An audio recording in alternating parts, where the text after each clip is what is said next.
Yeah, I'm going to getting these tiles off as best I can. I just hate them. Horrible.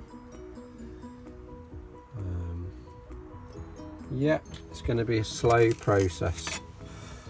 Best way I found is to get this scraper behind, and then so it protects the fiberglass, and then use a screwdriver to gradually break them off. Okay, another job done. Just peeled off all the transfers off the side. So yeah, I'll clear that up in a bit. Just a quick update. I've got all the tiles off, so I've got to decide what to do with this.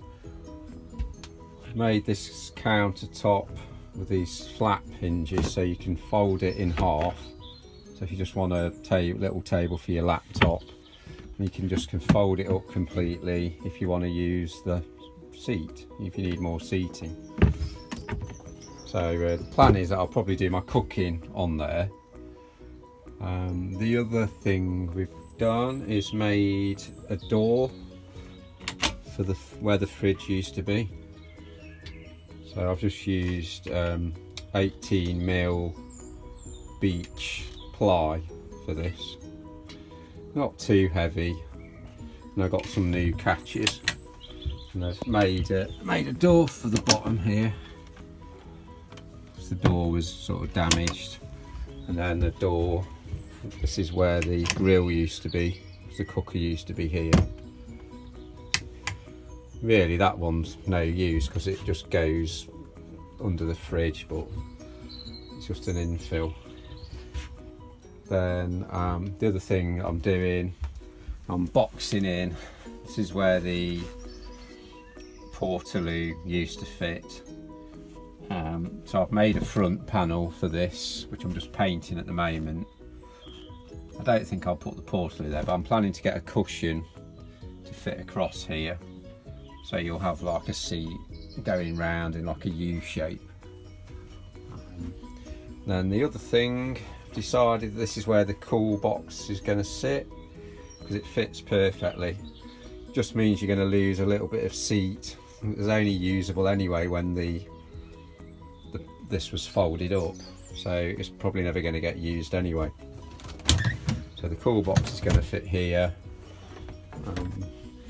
What I need to do to finish that, I've made this piece of board for it to sit on, and then I'm going to, there's actually some captive bolts in the cool box. I'm going to bolt the board to the bottom of the cool box and then actually make a panel that sits, there's a hole in the top of this unit, so I'm going to actually make something so it sort of stays in so it can't slide about. That should work okay. So yeah, that's pretty much it.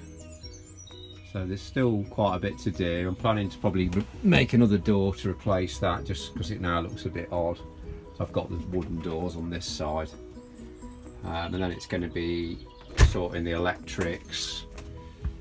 I need to make a panel here so I can spin that around and then put some charging points in there. So it's all little jobs, so it's coming together. And then after this, it's going to be a big job, which is going to be painting the camper on the outside.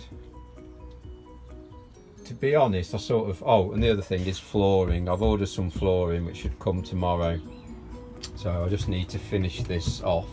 This lifts out, so there's like a sort of area under this sort of floor. That's where the jacks are normally stored. Because mine have had metal plates welded on the bottom, they won't fit there now. So yeah, that's pretty much it. Like I say, the painting is going to be quite a big job. There's going to be a lot of prep work with that.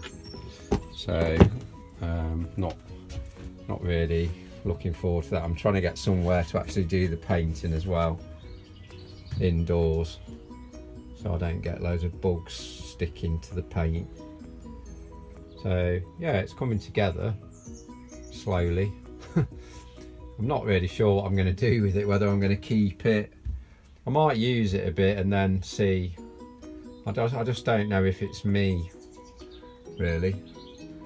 I might be going back to a more basic camper idea, but I'll talk about that in another video. Anyway, thanks for watching. Bye.